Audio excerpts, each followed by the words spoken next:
Jadi logistik harus benar-benar paham dan bertanggung jawab dan tahu kalau pada saat sesi ini dibutuhkan alat itu.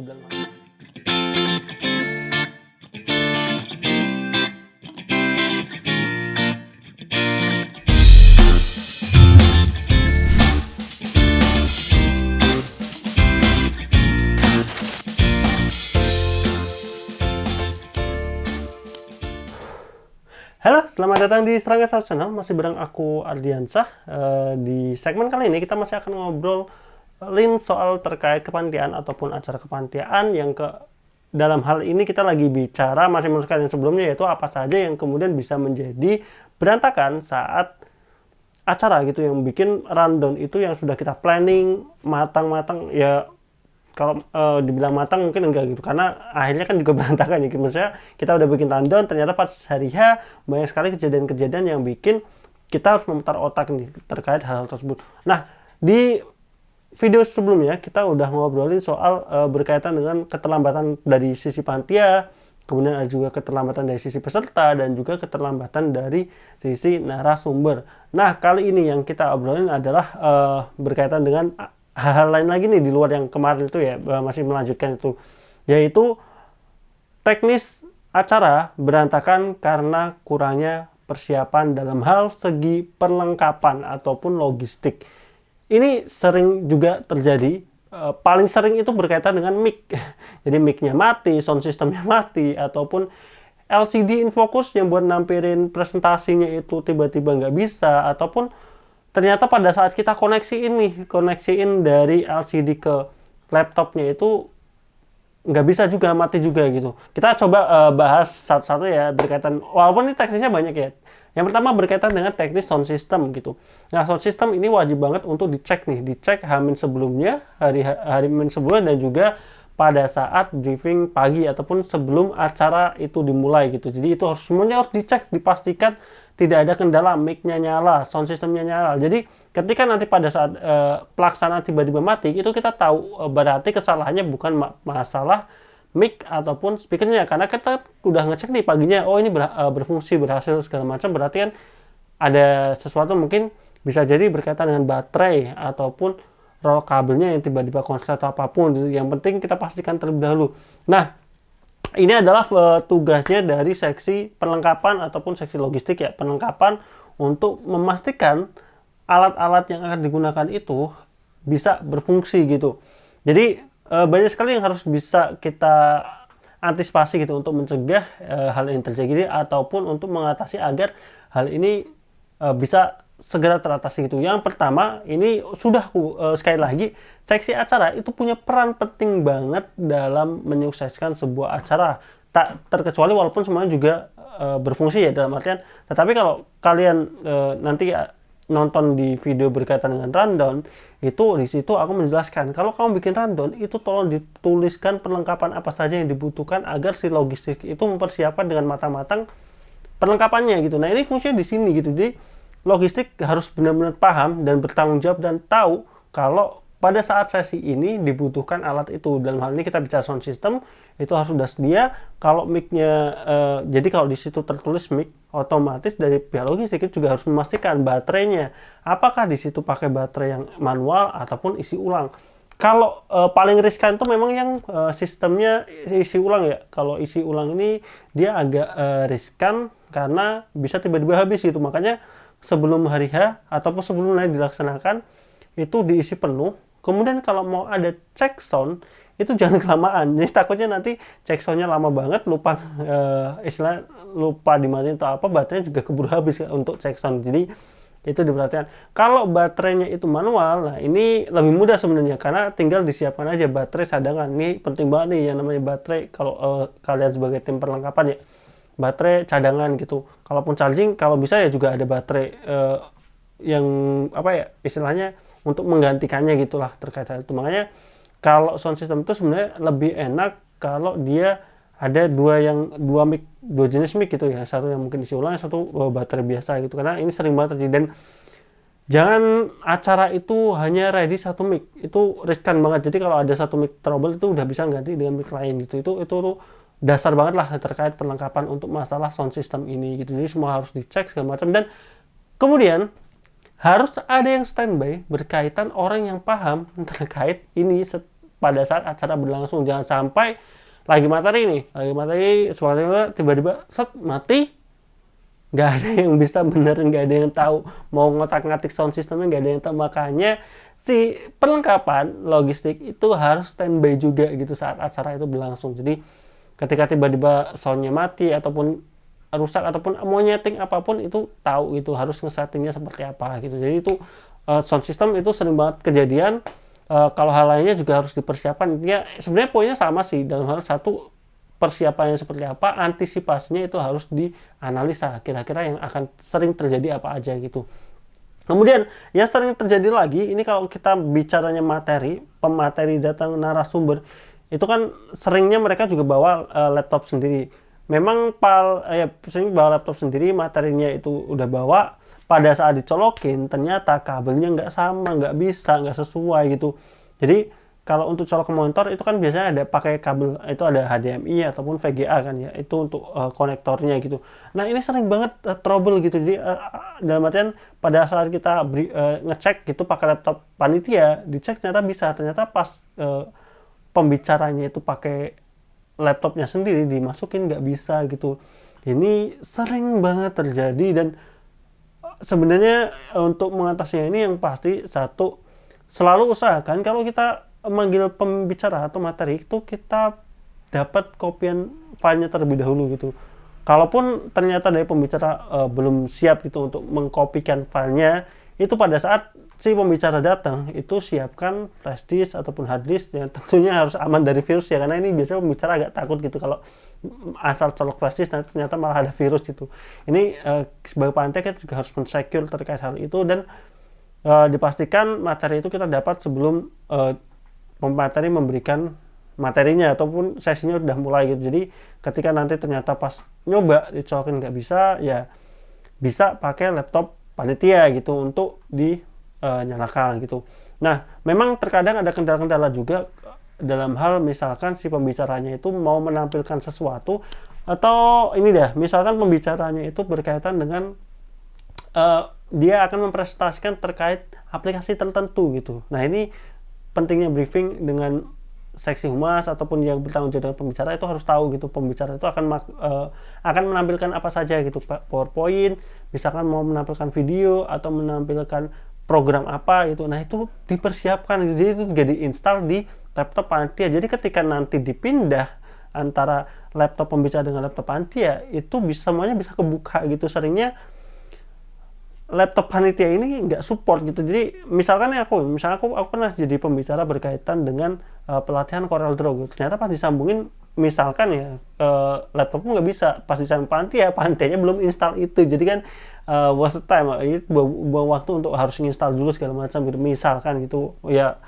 Ini intinya prepare lah terkait materi ini. Jadi dan ya paling utama untuk mencegah sih sebenarnya 5 menit atau 3 menit sebelum sesinya dimulai itu laptopnya dari pembicara itu udah disetting dulu, di setup untuk dipaskan apakah bisa atau enggak gitu. Jadi sebelum mulai itu sudah prepare lah terkait masalah si pembicara ini, dalam artian masalah terkait perlengkapan-perlengkapannya gitu.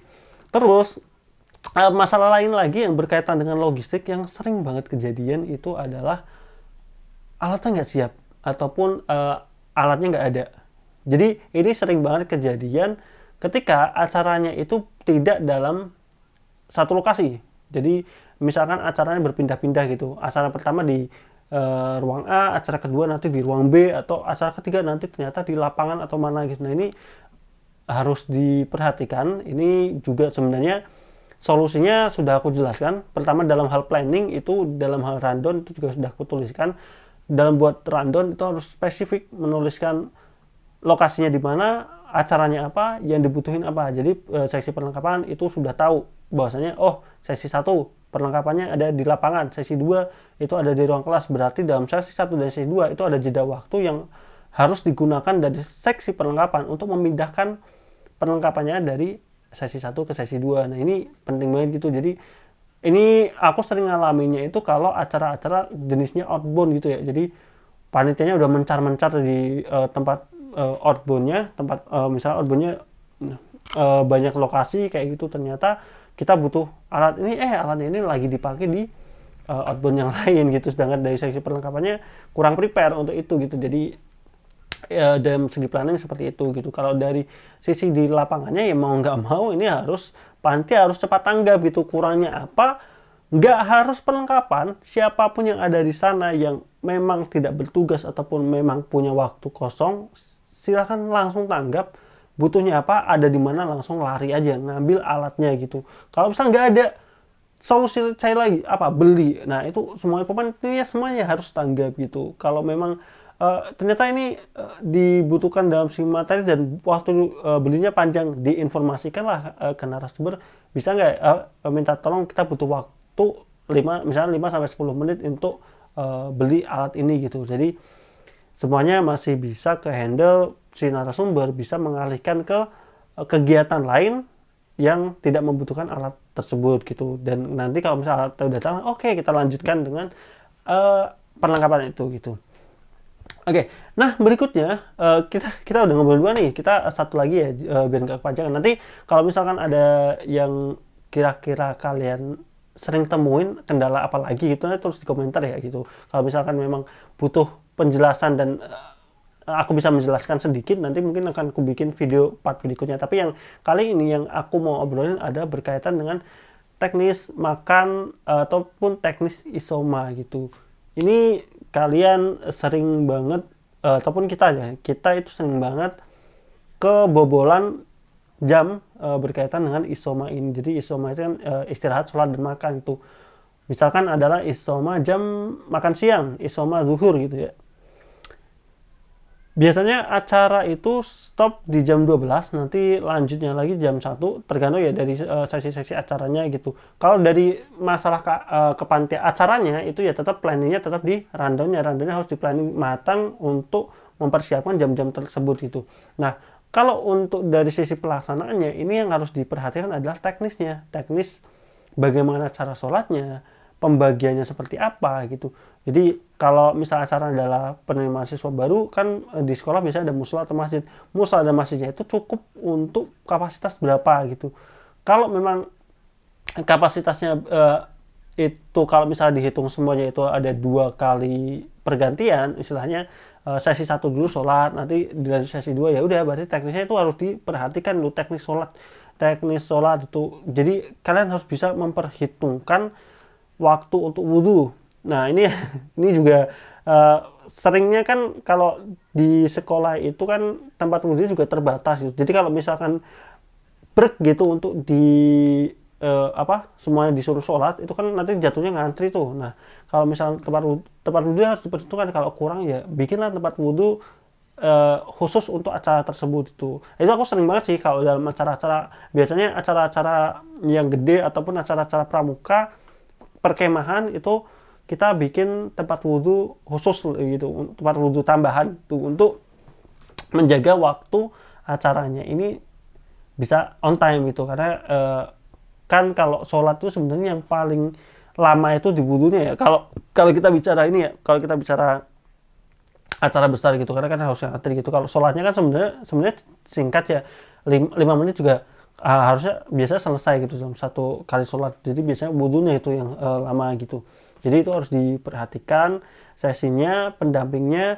Jadi sholat pun kalau bisa ya diarahkan dari sisi panitia pun. Yang biasanya juga bikin lama itu milih imam tuh. Nah makanya sebisa mungkin panitia itu udah siap itu, siapa yang mau jadi imam. Kalau bisa imam sekalian dari panitia gitu. Jadi misalkan 2 sesi, ya udah ada 2 panitia, sesi 1 itu imamnya nanti si A, sesi 2 imam si B gitu. Jadi waktunya itu bisa lebih terkontrol gitu. Jadi ini udah waktu sholat, ya udah nanti imamnya langsung menempatkan diri, langsung dimulai. Jadi teknis isoma ini sering banget bolongnya ya karena ya tadi pesertanya itu tunggu-tungguan, kemudian sholatnya itu mungkin dibebasin aja gitu, jadinya ada yang nunggu udah masih rame, ntar ternyata malah ngabisin waktu untuk jam makannya, karena kan biasanya langsung ya dibablasin sama jam untuk makan. Nah, untuk makan itu juga teknisnya mending diperhatikan kalau kalian punya waktu terbatas. Kalau waktu kalian tidak terbatas, sebenarnya bisa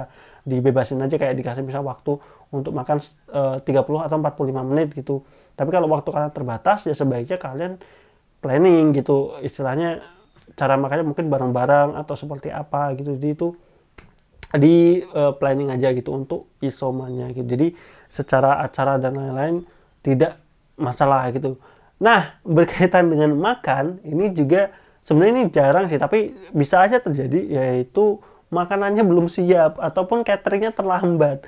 Nah, ini kalau makanan belum siap atau cateringnya terlambat, nanti bisa, wah sebenarnya gini sih, kalau cateringnya benar-benar terlambatnya, sebenarnya ini tetap nanti akan jatuhnya kesalahan di seksi konsumsinya mungkin ya, seksi konsumsi ya harus dievaluasi ya. Tapi kalau keterlambatannya masih bisa ditoleransi segala macam ya, berarti mungkin waktunya bisa dimundurin ataupun jam untuk makanya nanti diminta aja untuk peserta untuk bisa mempercepat sedikit gitu untuk makannya gitu. Tapi bukan dalam artian harus dipercepat-cepat makan 1 menit jadi gitu, enggak. Maksudnya waktunya bisa dipercepat. Tapi kalau misalkan munculnya ternyata lama, nah ini panitia wajib untuk memberikan snack ataupun cemilan gitu untuk peserta, karena ya kita juga mau kan misalkan tiba-tiba dimasukin acara lain, mereka belum makan belum apa, jadi panitia juga harus siap sedia untuk adanya snack gitu ataupun cemilan gitu. Biasanya kalau kita acara-acara gitu kan ada snack sama ada makan tuh. Nah itu snacknya bisa dikeluarin terlebih dahulu gitu. Jadi istilahnya untuk mengisi perut dari para pesertanya gitu, dan juga untuk panitianya. Jadi nggak cuman kemudian kalau berkaitan dengan makan sih lucu sih kalau istilahnya di switch ya, maksudnya jam makannya udah di switch dulu aja dah ke acara dulu, nanti habis itu makan. Nah itu peserta juga bisa ngamuk-ngamuk gitu terkait hal tersebut gitu. Makanya ini juga perlu diperhatikan gitu, atau bisa mungkin juga planningnya peserta disuruh bawa roti atau apa, tapi itu jarang sih kalau kita seperti itu ya. Karena ini sebenarnya kejadian keterlambatan catering ataupun ini jarang, tetapi kalau kejadian, nah ini yang emang agak susah di situnya. Jadi panitia harus siap sedia, perhatikan juga pesertanya jangan sampai main switch acara makannya jadi yang harusnya jam 12 jadi jam 2, itu peserta ngamuk gitu karena kelaparan dan lain-lain gitu. Ya itu mungkin ya, biar videonya lagi-lagi biar nggak kepanjangan. Kalau kalian masih tertarik untuk aku bahas apalagi yang sering bisa aja kejadian dalam sebuah acara, mungkin kalau kita ngambil temanya terkait penerimaan siswa baru, mungkin masalah-masalah jenis-jenis gitu. Tetapi mungkin kalau misal kalian mau lanjut lagi, nanti di video berikutnya aku ngobrolin hal-hal yang sering terjadi mungkin di event ya, dalam hal event ataupun hal-hal lain yang skupnya lebih luas daripada ini gitu ya. Atau mungkin kalian punya pengalaman gitu terkait apa, bisa tulis di komentar. Sampai itu aja dari aku, untuk konten kali ini. Sampai ketemu di video berikutnya. Jangan lupa like, comment, dan subscribe di Serangkai Satu Channel, karena di sini tempatnya kita para konten kreator di Serangkai Satu akan memberikan banyak sekali informasi. Dan buat kalian yang nunggu-nunggu konten berkait dengan pramuka, kepramukaan, itu nanti dari Om Santoso tuh yang akan ngisi terkait konten kepramukaan. Jadi tunggu aja di Serangkai Satu Channel. Dan juga buat kalian yang suka main game, kalian bisa subscribe di Game Story, GIM bahasa Indonesia ya, GIM Story. Nah itu adalah nanti di situ tempat untuk aku main game ataupun mungkin yang lain main game gitu. Sampai ketemu di video berikutnya, tetap dukung channel ini. Bye bye.